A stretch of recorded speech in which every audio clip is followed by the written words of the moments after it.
और आइए हम अब चलते हैं उस समय की मस्जिद की ओर।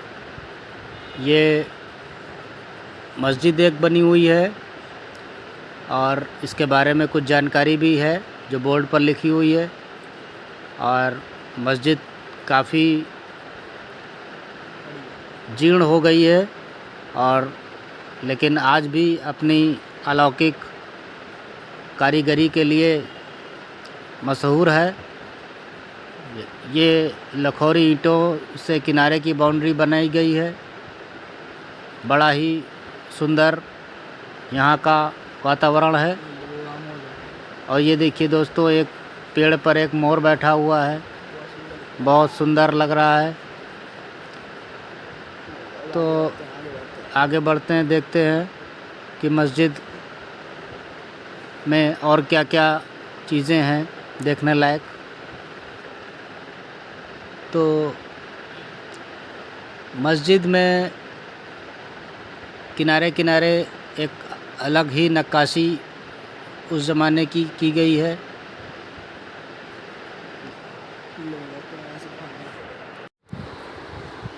और बहुत ही सुंदर मस्जिद की कारीगरी है। मस्जिद में कई सारे दरवाजे बने हुए हैं जो अपने आप में एक अलग ही कला का एक अद्भुत नमूना है।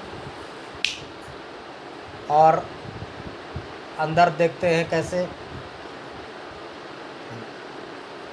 और देखिए दरवाज़ों पर एक कारीगरी है जो बहुत ही अद्भुत लग रही है।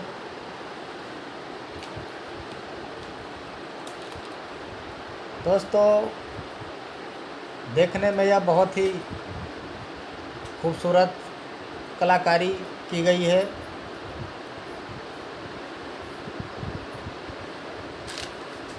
दोस्तों, इसके अंदर जालियां बनाई गई हैं जहाँ से बहुत ही ठंडी ठंडी हवा आती रही होगी। और यह पूरी लखौरी ईंटों का बना हुआ है। अंदर चलते हैं। अंदर बिल्कुल सेम वही बरामदा टाइप में बने हुए हैं चारों तरफ। ऊपर खिड़कियां हैं। छत गायब हो चुकी है समय के साथ। और इससे यह प्रतीत होता है कि जब यह बनकर तैयार हो रहा होगा तो कितना सुंदर रहा होगा।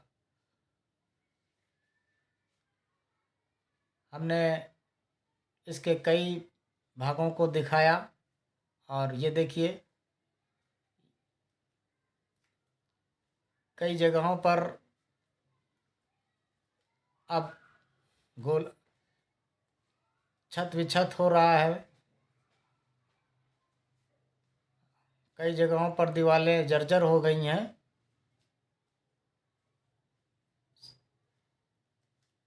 और सरकार की तरफ से इसकी देखरेख की विशेष ज़रूरत है, क्योंकि समय के साथ ऐसे भवन या ऐसी इमारतें जर्जर होती रहती हैं, पर इनकी देखरेख बहुत ही ज़रूरी है। और आइए देखिए उस ज़माने का रसोई घर जिसमें ब्रिटिशों के लिए खाना बनता था। ये देखिए, काफ़ी अलग तरह का रसोई घर रहा होगा। छतें जर्जर हो चुकी हैं। और ये भी काफ़ी अंदर तक बना हो। कुछ जगह पर कुछ निशान बने हैं जो गोलियों के हैं, क्योंकि 1857 की जो लड़ाई हुई थी उसमें गोलियां चली थी, तोपें चली थी, तो उसके निशान आज भी यहाँ के दीवारों पर दिखाई दे रहे हैं। दोस्तों, ये देखिए, कई जगहों पर दीवार पर निशान बने हुए हैं। तो दोस्तों, ये स्पेशल अंग्रेज़ों के लिए बनाया गया था, जैसा कि इसका नाम भी है रेजिडेंसी, मतलब रहने का स्थान। तो नवाब आसफुद्दौला ने इसको बना के तैयार किया था। और काफ़ी जब ये बना रहा होगा तो काफ़ी सुंदर प्रतीत होता रहा होगा। लेकिन समय के गुज़र जाने के साथ साथ दीवारें जर्जर होती जा रही हैं, छतें टूट चुकी हैं और सरकार की देखरेख की ज़रूरत है। तो दोस्तों, मैंने आपको ये दिखाया। अब ये देखते हैं बेगम कोठी उस ज़माने की। ये यहाँ पर एक कुआं बना हुआ है, लेकिन अब शायद ये पट गया है पूरी तरह से। इस तरह से कई जो निर्माण हुआ रहा होगा, धीरे धीरे उनकी दीवारें ध्वस्त हो रही हैं और समय के साथ साथ काफ़ी कुछ जर्जर हो चुका है। सरकार की देखरेख की बहुत ही ज़रूरत है, क्योंकि ऐसे हिस्टोरिकल प्लेसेस में लोग आते हैं, घूमते हैं। तो दोस्तों, इस तरह से अब हम म्यूज़ियम के अंदर आ गए हैं। यहाँ पर कुछ तस्वीरें हैं, जैसे कि जिनमें बेगम हज़रत महल और अन्य स्वतंत्रता सेनानियों की, नवाब आसिफउद्दौला और अन्य उस समय के जो लड़ाई में जिन्होंने हिस्सा लिया था। तो इस तरह से ये यहाँ पर कुछ पिक्चर्स हैं जिनको आपको दिखा रहे हैं। ये देखिए।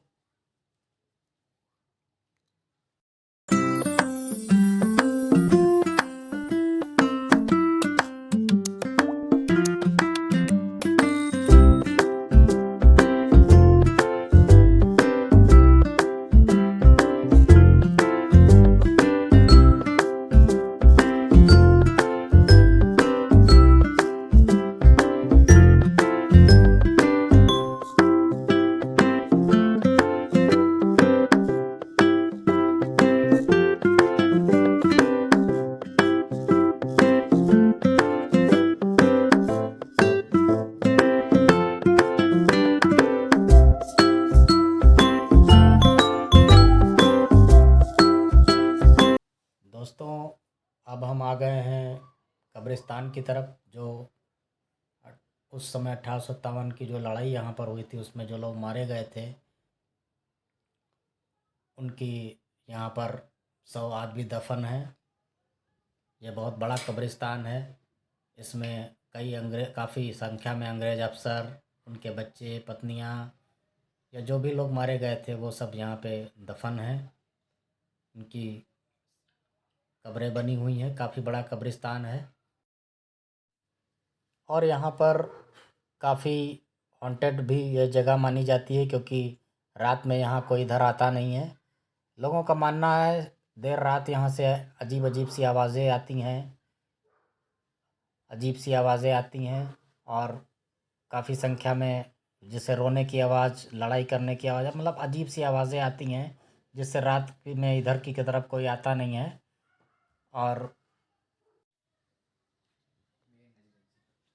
और ये यहाँ पर देखिए, इस बिल्डिंग में काफ़ी सारे गोलियों के निशान, तोपों के निशान, गोलों के आज भी मौजूद हैं।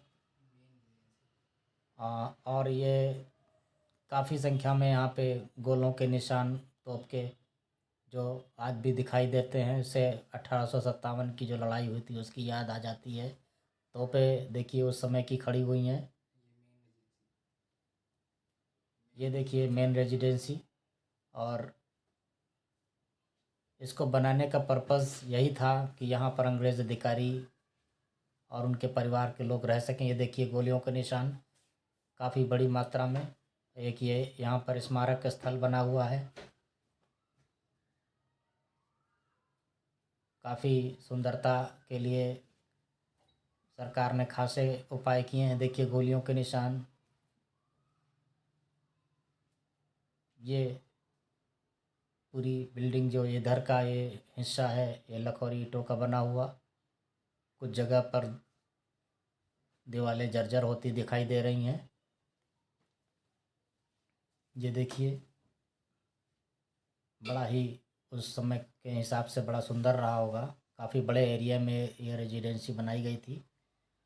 इसको बनाने का पर्पज़ ही यही था कि अंग्रेज़ों और उनके अधिकारियों, उनकी फैमिलीज़ के लिए रहने का बड़ा अच्छा प्रबंध किया गया था। लेकिन 1857 की जो लड़ाई थी, बेगम हज़रत महल के नेतृत्व में लखनऊ के अंतर्गत जो एक बड़ा सा फ्रीडम फाइटरों का एक बड़ा दल जिसने घेर लिया था रेजिडेंसी को, और फिर ये लड़ाई हुई तोपों से, गोलियों से, और इस लड़ाई के ही वजह से यहाँ पर दीवारों पर आज भी वो निशान मौजूद हैं जो लगभग सभी बिल्डिंगों में दिखाई दे रहे हैं, सभी इमारतों में दिखाई दे रहे हैं। और इस तरह से बिल्डिंग या ये इमारत ऐतिहासिक इमारतों में से एक मानी जाती है। आप देखिए कि तो दोस्तों, आपको ये वीडियो कैसा लगा देखिए, और ज़रूर बताइए कि हम कमेंट बॉक्स में कैसा लगा। लाइक करिए, सब्सक्राइब करिए, और इसी के साथ आप सभी का शुक्रिया, धन्यवाद।